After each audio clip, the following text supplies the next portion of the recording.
ములుగపూడి గ్రామస్తులకి, చేరి వచ్చిన ప్రతి అక్కకు, ప్రతి చెల్లికి, ప్రతి అమ్మకు, ప్రతి అయ్యకు, ప్రతి అన్నకు, ప్రతి తమ్ముడికి మీ రాజశేఖర రెడ్డి బిడ్డ శిరస్సు వంచి చేతులు జోడించి మనస్ఫూర్తిగా నమస్కరించుకుంటోంది.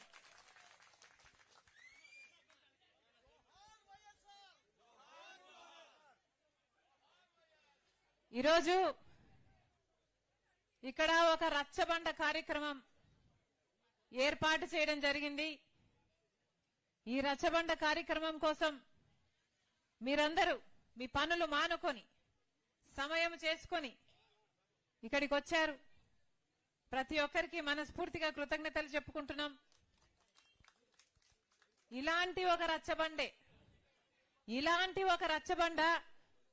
రాజశేఖర రెడ్డి గారు ముఖ్యమంత్రిగా ఉన్నప్పుడు, రెండోసారి ముఖ్యమంత్రిగా ఎన్నికైన తర్వాత ఇలాంటి ఒక రచ్చబండకే రాజశేఖర రెడ్డి గారు వెళ్తూ హెలికాప్టర్లో మరణించడం జరిగింది. రాజశేఖర రెడ్డి గారు ఎప్పుడూ ప్రజల మనిషే. రాజశేఖర రెడ్డి గారు 30 ఏళ్ల రాజకీయ జీవితంలో ఎప్పుడూ ప్రజల మధ్య ఉన్నారు. ముఖ్యమంత్రిగా 5 సంవత్సరాలు ఉండి ఆ 5 సంవత్సరాలు కూడా ప్రజల నాడి తెలుసుకొని అద్భుతంగా పరిపాలన చేశాడు. అద్భుతమైన పథకాలను అమలు చేశాడు.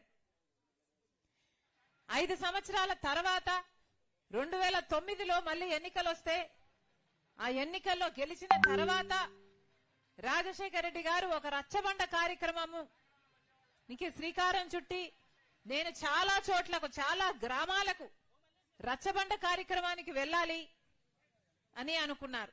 ఇలాంటి ఒక రచ్చబండే ఎక్కడైతే మహిళలు, వృద్ధులు, విద్యార్థులు, యువకులు ఇలాంటి వాళ్ళందరూ వచ్చి వాళ్ళ సమస్యలు ఏదైనా చెప్పుకోగలగాలి, ఆ సమస్యలన్నీ నేను పరిష్కరించగలగాలి అన్న ఉద్దేశంతో రాజశేఖర రెడ్డి గారు ఇలాంటి ఒక రచ్చబండే ఏర్పాటు చేసి ప్రతి చోటికి ఎన్ని చోట్లకు వీలైతే అన్ని చోట్లకు వెళ్ళాలి అనుకున్నారు. ఆ రోజు రాజశేఖర రెడ్డి గారు నాతో చెప్పిన మాట, బిడ్డ నేను రచ్చబండకు వెళ్తున్నాను, రచ్చబండలో ప్రజలను కలవాలి, ఆ ప్రజలకు ఇంకా ఏమైనా సమస్యలు ఉన్నాయా అంటే ఒక చెయ్యి కూడా లేవకున్నంతగా నేను అన్ని సమస్యలను పరిష్కరించాలి. అందరికీ ఇల్లుండాలి, అందరికీ పెన్షన్లు ఉండాలి, అందరికీ ఆరోగ్యశ్రీ అందాలి, అందరికీ ఫీజు రీఎంబర్స్మెంట్ ఉండాలి, అందరికీ ఉద్యోగాలు ఉండాలి, వాళ్ళ సమస్యలన్నీ కనుక్కొని మరి పరిష్కరించడానికే ఈ రచ్చబండ అని బయలుదేరి వెళ్లిన మనిషి మళ్ళీ వెనక్కి రాలేదు. అందుకే ఈ రచ్చబండ కార్యక్రమం అంటే నాకు చాలా ఇష్టం. ఈరోజు ఇలాంటి రచ్చబండ మీ మధ్య గడపడం చాలా సంతోషంగా ఉంది.